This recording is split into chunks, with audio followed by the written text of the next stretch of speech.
Depuis 1 an et demi, le gouvernement est venu avec des mesures d'économie. Ça se traduit concrètement à la SNCB par un plan d'économie de 3 milliards et une demande du gouvernement d'une augmentation de 20% de productivité.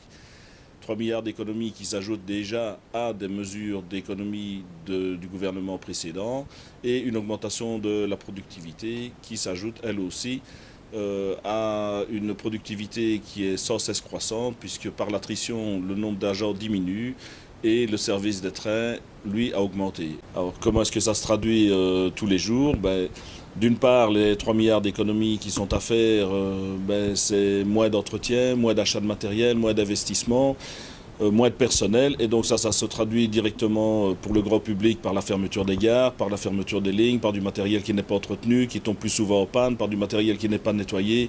Et les exemples peuvent continuer à foison.